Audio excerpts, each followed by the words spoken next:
Bonsoir chers camarades, bonsoir chers propriétaires du point de vente Mobile Monde de Côte d'Ivoire. Je voudrais ce soir intervenir sur l'actualité qui prévaut, l'insécurité grandissante dans le secteur de la distribution de la monnaie électronique en Côte d'Ivoire.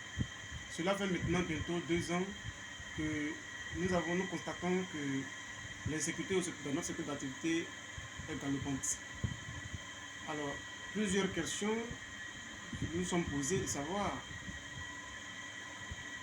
C'est parce que nous avions mené des actions d'envergure nationale et internationale pour interpeller l'opinion publique et face aux abus auxquels nous étions confrontés avec nos opérateurs, ou est-ce qu'il y a-t-il d'autres problèmes qui ont attiré, j'allais dire, y a-t-il d'autres aspects qui ont attiré le regard de ces malfrats sur notre secteur d'activité? Alors, après quelques recherches, nous venons vers vous faire un petit bref résumé. Nous avons fait un constat que l'insécurité dans le secteur de la distribution de la monnaie électronique se situe à deux niveaux, au plan technique et au plan général. Au plan technique, nous assistons, le plan technique concerne les puces des émetteurs de la monnaie électronique telco et les applications utilisées par les fintech. Alors, de quoi en est question-t-il? De quoi en est question? Dans un premier temps, le véritable problème qui se passe au niveau des problèmes techniques, les puces, les points de vente sont confrontés à des arnaques. Et ces arnaques sont naturellement faites à travers des puces ou des applications. Et la question qu'on se pose, comment est-ce que c'est possible que un usager, à travers son téléphone, à travers sa puce personnelle, arrive à transférer un message de confirmation d'une opération de retrait et qui se retrouve dans le système, qui se retrouve logé dans le système de l'émetteur au niveau du point de vente. Je m'explique. Lorsque un client vient faire une opération de retrait, lorsqu'il donne son numéro au gestionnaire et que le gestionnaire initie l'opération et qu'il demande au client de confirmer l'opération, quelques secondes plus tard, le client lui fait savoir que l'opération a été validée. Et la gestionnaire reçoit un SMS qui est logé dans le même système que celui de l'opérateur. Et là, je vais spécifier, cette action est très récurrente avec l'opérateur MTN MSF. Et la seule différence que le gestionnaire pourrait constater pour échapper à la NAC, c'est que le sol est toujours différent. Et malheureusement, nombreux de nos caissiers sont tombés dans cette manière de faire, dans ce type d'arnaque. Et lorsque des plaintes sont effectuées ou posées auprès des opérateurs, là, ils sont incapables de nous fournir des informations concernant la puce qui a été utilisée pour faire l'arnaque. Et nous disons non, ce n'est pas normal.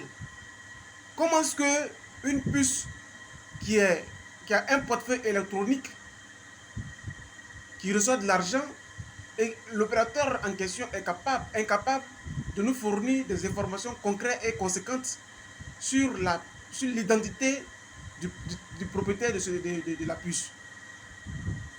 Donc, nous appelons à ce niveau-là tous les opérateurs, surtout la RTCI, de redoubler l'effort, sinon de redoubler le contrôle sur l'identification des puces. Nous constatons que les puces sont vendues dans les rues. Nous constatons que la majorité des puces qui sont utilisées pour arnaquer les points de vente et également arnaquer les usagers sont des puces qui ne sont pas correctement identifiées. Et ça, cela risque d'accentuer la cybercriminalité si la RTCI n'y prend pas garde. Nous sommes assez victimes et c'est récurrent, nous montons au créneau et nous appelons les autorités compétentes de trouver des résolutions face à cette attitude de ces opérateurs-là. Parce qu'on ne peut pas admettre que des puces sortent des agences sans être correctement identifiées et utilisées par des personnes pour faire du mal ou pour causer du tort à d'autres citoyens lambda. Il y a également les puces marchands. Les puces marchands qu'on appelle avec MTN, c'est puces marchands, avec Orange, c'est puces PDV, avec Move, c'est puces marchands également. Les puces commerciales, en un mot, sont utilisées par d'autres malfrats, par d'autres kidam, pour arnaquer les citoyens et également aussi les propriétaires de points de vente. Comment est-ce que cela se fait? Très souvent, ils sont assis chez eux à la maison ou sont assis quelque part. Ils initient des transactions de retrait sur des numéros quelconques. Et lorsque vous recevez un message, disons que lorsque vous recevez un message, les secondes qui suivent, vous recevez instantanément un appel qui vous fait savoir que une erreur d'opération de dépôt a été effectuée sur votre numéro par pression, parce qu'il y a un problème, il y a une urgence, et donc la personne a été perturbée, il s'est trompé, et qu'il vous demande de ramener l'argent que vous avez reçu par erreur. Pendant ce temps, il initie déjà à son niveau un retrait. Si l'usager ou la personne en question rentre dans une émotion de pitié et veut retourner vraiment l'argent à la personne, au moment qu'elle va s'en rendre compte, c'est son argent qu'elle a transféré. Et très souvent, ces victimes-là n'arrivent pas à obtenir résultat auprès de nos émetteurs de monnaie électronique. Nous disons que ce n'est pas normal parce que toutes les puces qui ont un compte doivent être correctement identifiées. Parce que je pense bien qu'au niveau des comptes monnaie électronique, il y a 3 niveaux. Il y a le niveau 1 dont le compte mobile money n'est pas identifié, mais la puce est identifiée au nom du porteur. Et donc, cette personne, ce compte peut recevoir de l'argent jusqu'à 200 000 francs.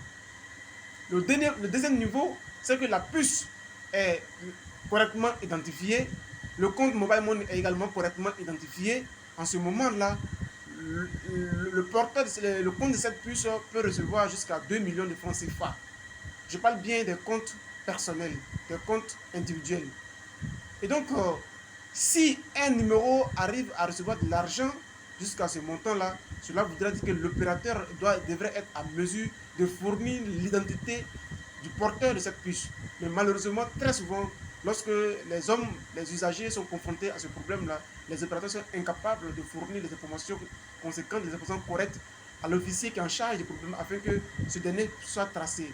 Et nous disons non, ce n'est pas normal parce que toutes les puces doivent être correctement identifiées et toutes les puces marchandes sont géolocalisées. Une puce marchande ne peut pas être une puce baladeuse. On ne peut pas utiliser une puce marchande à Djamé qui normalement devait se trouver à Abidjan, à Yopougon. Et donc, nous appelons les opérateurs de monter à la tâche et pouvoir trouver des résolutions conséquentes à cette forfaiture qui ne fait qu'entasser notre activité. Au plan, là également, je rappelle encore pour dire que la vente des puces anarchiques est un élément fondamental de la croissance de la cybercriminalité. Et nous également, en tant qu'acteurs de la gestion de la monnaie électronique, nous sommes très souvent victimes. Assez, c'est assez. Le troisième cas, au niveau technique, lorsque nous faisons un dépôt par erreur, et que le porteur du numéro par erreur récupère déjà les fonds, l'opérateur nous dit qu'il est incapable de nous porter assistance. Et nous disons non, ce n'est pas normal. Et qu'un communiqué devrait être véhiculé par les émetteurs, interpeller les usagers, leur disant que lorsque vous recevez de l'argent sur votre compte mobile money par erreur et que vous disposez de fonds, cela nécessite une poursuite judiciaire afin que les citoyens, les porteurs de compte mobile money apprennent à être quand même sérieux. S'il n'y a pas cette pression-là, cela va engendrer d'énormes pertes et cela va accuser un manque de confiance de la part des utilisateurs. Et cela risque d'être également un frein à l'atteinte de l'inclusion financière. C'est pourquoi nous appelons maintenant et tout de suite l'ARTCI de prendre ces résolutions afin que les émetteurs puissent apporter satisfaction totale à ce niveau-là aux utilisateurs. Au niveau général, l'insécurité au niveau général, on ne peut passer une journée sans qu'un de nos points de vente ne soit cambriolé. On ne peut passer une journée sans qu'un point de vente ne soit cassé. On ne peut passer un mois qu'un de nos agents, un de nos membres ne soit agressé. Assez, c'est assez. Nous en avons assez. L'insécurité est galopante. L'insécurité est grandissante dans nos secteurs d'activité. Alors, nous appelons les opérateurs d'éviter, d'arrêter surtout, de donner les puces à des personnes qui ne sont pas dans des locaux bien sécurisés. Nous appelons les opérateurs à éviter de donner des puces marchandes à des cabinets. Nous appelons les opérateurs à éviter de donner les puces à des personnes qui se baladent pour faire des opérations. La monnaie électronique ne peut pas être une activité qui se fait dans la rue. Non, c'est ceux qui embrassent de l'argent au bord de la rue qui attirent les kidams sur nous. Nous appelons les autorités à prendre nos cris de cœur au sérieux afin d'éviter au maximum les crimes que nous assistons de façon impuissante dans notre secteur d'activité, au risque d'impacter l'indice sécuritaire au niveau national. Monsieur le Président de la République de la Côte d'Ivoire, votre souhait, c'est de réduire au maximum l'indice sécuritaire. Mais je vous assure qu'au niveau de la monnaie électronique, l'indice sécuritaire risque d'impacter de façon négative l'indice sécuritaire national. Je vous prie de donner injonction au ministère de l'Intérieur afin qu'il donne injonction à qui de droit afin que des résolutions conséquentes soient prises au sein de notre secteur d'activité. Je vous remercie.